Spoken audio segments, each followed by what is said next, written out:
Welcome to part 2 of Determining Toilet Training Readiness educational series. Part 2 will cover bowel training and overnight urine training. If your child is not yet urine trained during the day, I recommend going back to part 1 and starting there. I'm Christina Kapalu, one of the licensed psychologists in the autism team at Children's Mercy Kansas City. Again, this presentation is informational in nature and is not meant to replace tailored guidance provided by a licensed professional. We recognize that every child is unique and every situation is different, and so these strategies may not apply to your child or your family. The views expressed here are not necessarily those of Children's Mercy or University of Missouri, Kansas City. Let's get started. The objectives of today's presentation include understanding the steps involved in bowel training and overnight urine training, learning techniques that facilitate bowel training and overnight urine training in children, particularly children with special needs, and then to answer common questions regarding toilet training. So bowel training, this can be a really frustrating process for parents, particularly if their child urine trained fairly easily, but then had difficulty with bowel training. So before you get started, as with urine training, we need you to analyze the problem to develop your plan. So is bowel training difficulties, or are they related to skills deficits? Is it maybe a physiological issue, which we'll cover? Is it related to non-compliance? So maybe your child just doesn't want to do it and you're not able to get them on the potty when they do have a bowel movement? Is it a fear of elimination, which is very, very common in children, particularly children under around the age 6? Or is there a ritualistic pattern associated with your child's bowel movements that are getting in the way of learning to bowel train? So in order to prepare for bowel training, we would like you to track bowel movements for 2 weeks prior to beginning training.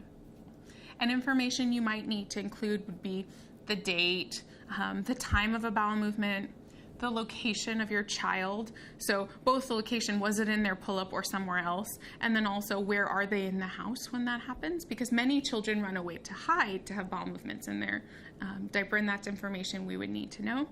The consistency, so whether or not your child is also dealing with constipation can be an issue. And then any related behaviors that could tip off problems related to bowel training. This is one of the bowel output tracking sheets that we frequently use with families. We will again have it available to you on the website and will be linked to this presentation. So again, you would put the date that it is the bowel movement occurred, whether it was an accident in their pull-up, whether it was in the toilet, about how much, and then we'll go over this poop type that we have listed here. So that is the Bristol stool scale. And we really want to make sure your child is not constipated before starting this process, because that can really set them back in bowel training. So skills deficits are commonly the reason for difficulty with bowel training. We need to figure out what the most common time of day for the bowel movement for your child is. We need to do training before 30 minutes prior to that time. So if your child pretty regularly has a bowel movement between 6 and 7 o'clock at night, that's a great indicator of when you need to be intensively working on bowel training. You're going to pick a powerful reward, again with urine training, so something that they really like, they don't get a lot of, and that you're going to remind them how awesome it is very frequently throughout the process. You're going to bring the child to the bathroom on a 10-minute schedule. So you'll start 30 minutes prior to that window, and then you're going to take them to the bathroom every 10 minutes until they have eliminated. So it'll be 10 minutes on the toilet, 10 minutes off, 10 minutes on, 10 minutes off. And you will continue this process until the child has had an accident, success, or it's bedtime. And so it's really nice if they're an evening pooper, because then you have less time you're working on this. During this process, you're going to say something neutral like time to poop or time to sit on the potty in a calm voice, and then you're going to prompt your child onto the toilet as needed. Again, you'll reward success, starting probably with a tangible reinforcer like a little piece of candy or a sticker or something that's reinforcing for your child. And then if there's no success, you're just going to direct them off the toilet for a break. There's no criticism. It's just, okay, toilet sit is done. Let's go play. But we know that physiological issues can also impact bowel training, such as constipation. Constipation is one of the most common complicating factors associated with difficulties with bowel training, but also can be a product of toilet training. We frequently hear about 4-year-olds that come in who've never had problems with constipation in their life, but they start to toilet train, and then all of a sudden they're constipated because they withhold. And so you'll need to manage constipation with your physician, and that we would recommend talking to somebody you have an established relationship with. And if they're uncomfortable with that, they may refer you to somebody like a gastroenterologist to manage constipation. Sometimes medical prompts are required in teaching bowel training, and that might be the form of a suppository or a stimulant laxative or something like that. But again, that has to be managed by your physician. We don't want you to do this on your own. And the rule of thumb with constipation is it needs to be managed for at least a couple of weeks before you even start bowel training. So if it's not, take that step back, get the constipation managed, and then move forward. So this is our Bristol stool chart, and this is one way we manage or at least monitor constipation. And it talks about the size, the consistency, and the regularity of bowel movements, as all three of those factors are related to determining whether or not your child is constipated. So it rates the size, the consistency, and the regularity of your child's stool. So parents will sometimes come to us and say, well, it's typical for my child to have a bowel movement every 4 days. Well, that's probably constipation, and so you need to manage that with your primary care physician before starting this. So in our toileting clinic that we run here, we recommend that children who have had prior constipation are in a type 4 or type 5 before they even start bowel training. Some common ways to reduce constipation without medications might be increasing fiber. A good rule of thumb is your child's age in years plus 5, and that's the grams of total fiber daily. So if your child is 5, they would be aiming for about 10 grams of fiber daily, split over the 3 meals throughout the day.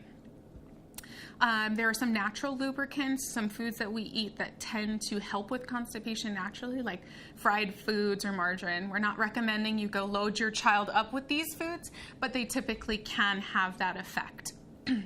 There's also natural laxatives like honey or prune juice or prunes and pear juice that can help serve as natural laxatives or help soften the stools. We also recommend that limiting dairy is a big factor in managing constipation, particularly if your child has been constipated for a while. And the recommendation is less than or equal to 3 servings of dairy daily. So that would be maybe a cup of milk, 2 string cheeses, and a yogurt, and that's it. That's the total consumption for the day. And so many parents come into us talking about their child drinking 20 to 30 ounces of milk a day, and that is going to impact constipation, particularly if that isn't an issue for your child specifically. Increasing the water intake of your child. So the American Academy of Pediatrics has some really good recommendations for how much your child should be drinking, so consult those recommendations. And then again, vigorous exercise triggers reflexes in your gut that help you to have bowel movements. And so if you know your child is typically going to have a bowel movement at 4 o'clock in the afternoon, at 3 o'clock, I want them outside running around and getting lots of vigorous activity so that starts that process. We also know that when you eat, it triggers reflexes in your gut. And so about 30 minutes after that time, you're more likely to have a bowel movement. Fear of elimination is very common in children. And it might be fear of the toilet or fear of pooping in the toilet. And so we need to manage that just like we would need to manage chronic constipation. Again, this fear is much more common in children who have had a history of large painful bowel movements. And so doing that self-assessment beforehand will really help you to be more successful in this process. If your child's receptive language is all right or pretty good, consider using stories, social stories about potty time that really help to familiarize them with this process so they know what is coming. There's lots of free resources out there that you can access on the internet. And they have books, they have social stories, all kinds of things. And we will discuss some of those today at the end of the presentation. And then you're going to use a gradual shaping procedure outlined on the next slide to help your child kind of work past this fear. My magical tool for fear of auto-flush toilets, which we hear very, very commonly in parents of children with autism spectrum disorder, is Post-it notes. You get a little pack of Post-it notes and you carry them with you everywhere. They stay in your bag, they stay in your pocket, they stay in your wallet. And when you get into the bathroom, you pop one of the Post-it notes off and put it over the sensor in the bathroom so that the auto-flush is not scaring your child half to death when they're sitting on it. Oftentimes, the kids are so small that if they lean forward, the auto flush goes off, and then you've lost them for toilet training for a while. So keep a pack of Post-it notes with you. So this is the gradual shaping procedure I was talking about.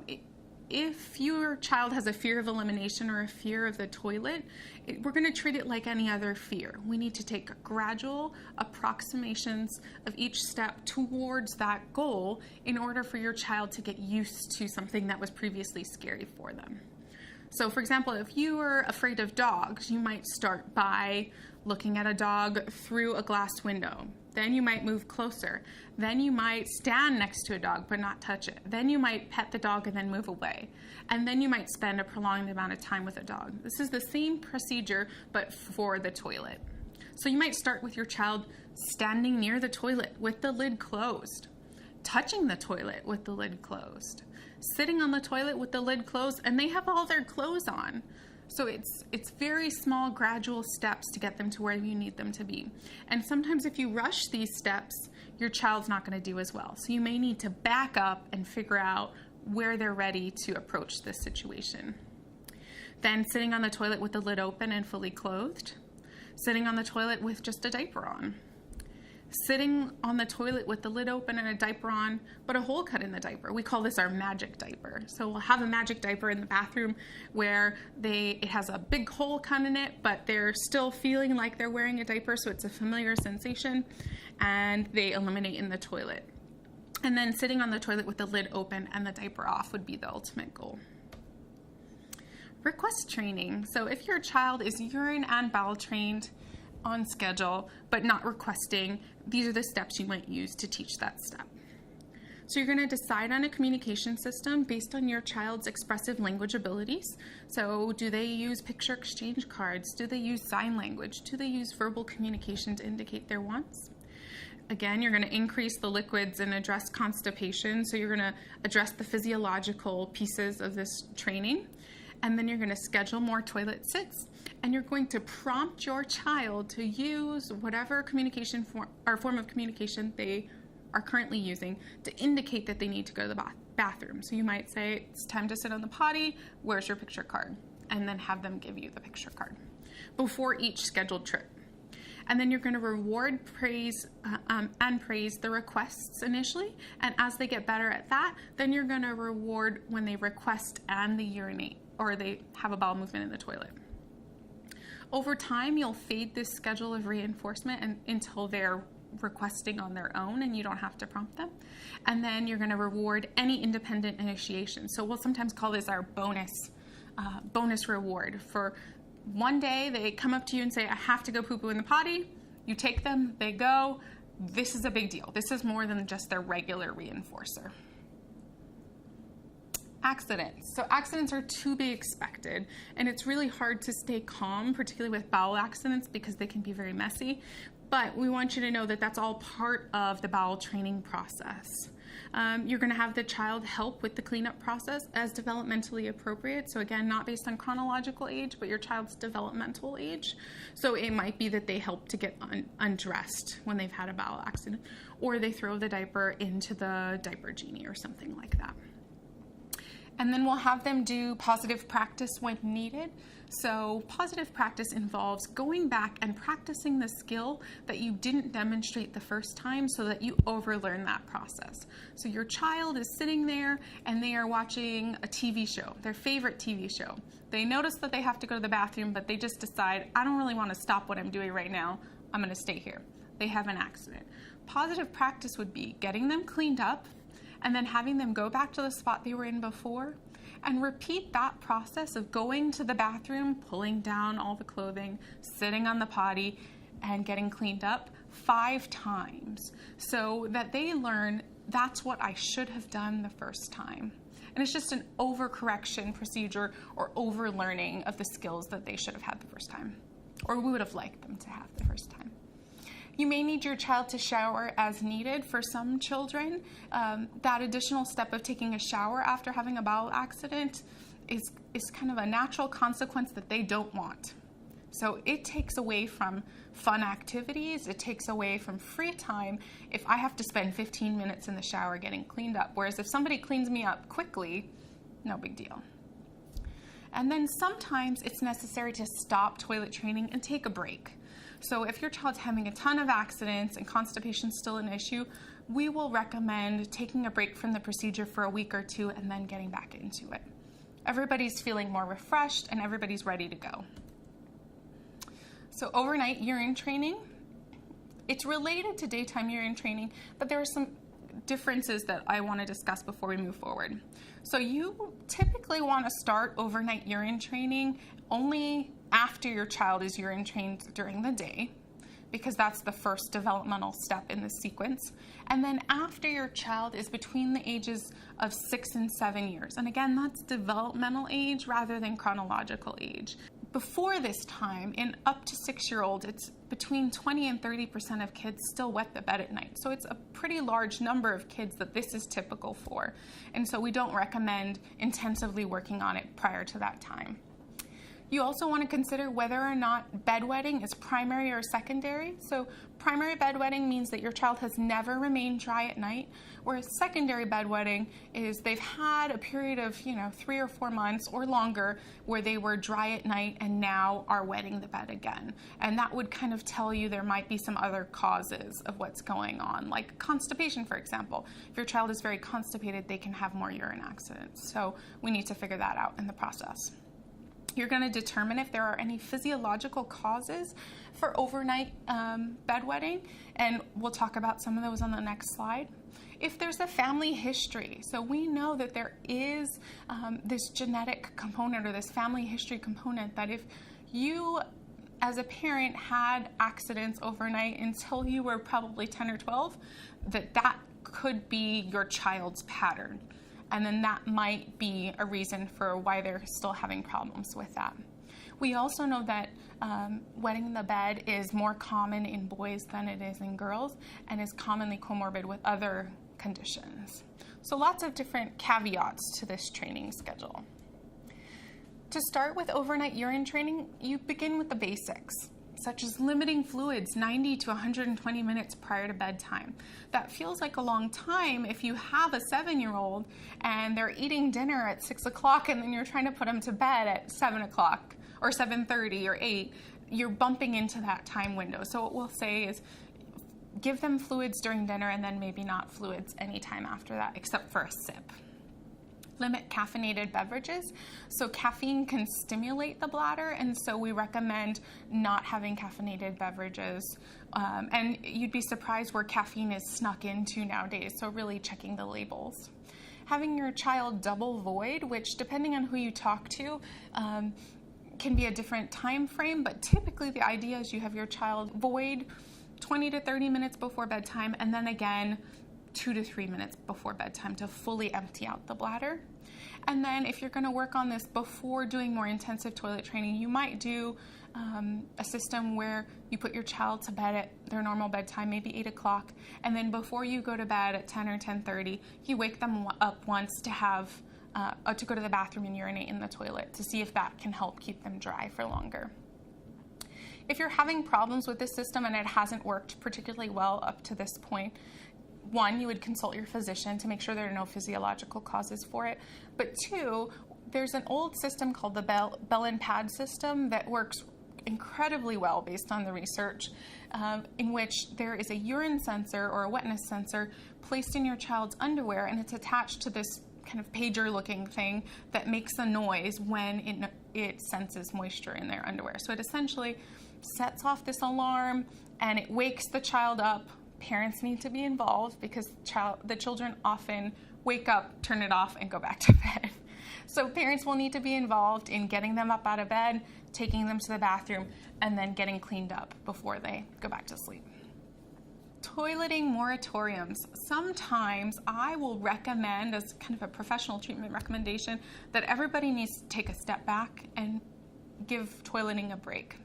This is particularly helpful if families are feeling overwhelmed or really frustrated, or if the child's just not making any progress. So giving it 2, 4, 6 weeks to step back, put the child back in diapers, and just give everybody some breathing room. And we know that sometimes these breaks lead to progress because everybody's feeling refreshed and renewed and has more energy to dedicate to it. It also helps to de-stress, and then it really shows you what your priorities are at this time.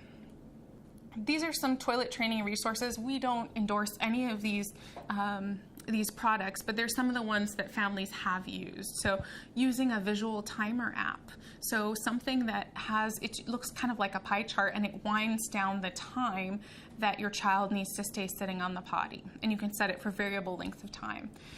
They have a ton of great apps that help your child learn what the process of toilet training is, learn how to urinate and have a bowel movement in the toilet, and also talk about kind of ways to push past the fears related to toileting.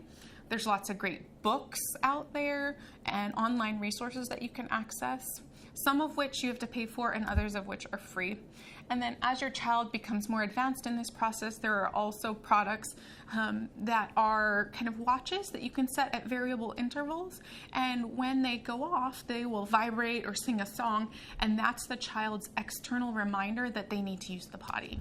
And so it's not always you nagging, did you go to the bathroom? Did you go to the bathroom? Did you go to the bathroom? Which is kind of nice for parents. So frequently asked questions. When I do this presentation, I typically put together the questions that people ask the most. And so we'll kind of go over some of those now. So at what age should I start with toilet training? Unfortunately, there's no magical age that every child can be toilet trained. And it's really more about their developmental readiness. So did you go back and check the prerequisites that we discussed? And then also, do you have the time to dedicate to this at this point? My child is older. Is it too late? So I have a teenager who may or may not be nonverbal, who is not toilet trained. Is it too late to work on toilet training? Absolutely not. There's some research out there about using these strategies even with adults with developmental disabilities who were eventually able to toilet train. My child is not bothered by being wet or soiled. That's very common. So some kids, as soon as they're wet, they want to be changed. They just don't like that feeling. But that's not a prerequisite for toilet training. You can have a child who's not bothered by those things and still move forward. That's why we recommend using underwear or no underwear at all, because it's a different sensation being wet in a diaper than it is having wet clothing. Can I continue to put my child in diapers when I toilet train them? Yes, there's no police force out there that's going to come and get you for putting your child in diapers, but it may hinder the process because you can't detect the accidents quickly. So if you're going to do that, we recommend something like a training pant, because at least that changes colors and you can see when the accident is happening. Can I use a potty chair? Yes, absolutely you can. There are pros and cons with every strategy. A potty chair is the right size for children. It's often convenient. They're less afraid of it. But then you now have that additional step of, okay, they know how to do it in the potty chair, but now we need to get them to the regular toilet. And do I always have my potty chair with me when I go to the store? Probably not. So thinking about your particular situation and what might work. Should boys be taught to stand or sit to pee? It's up to your family's preference. However, if you have them sit to pee, you're more likely to catch a bowel movement in the toilet.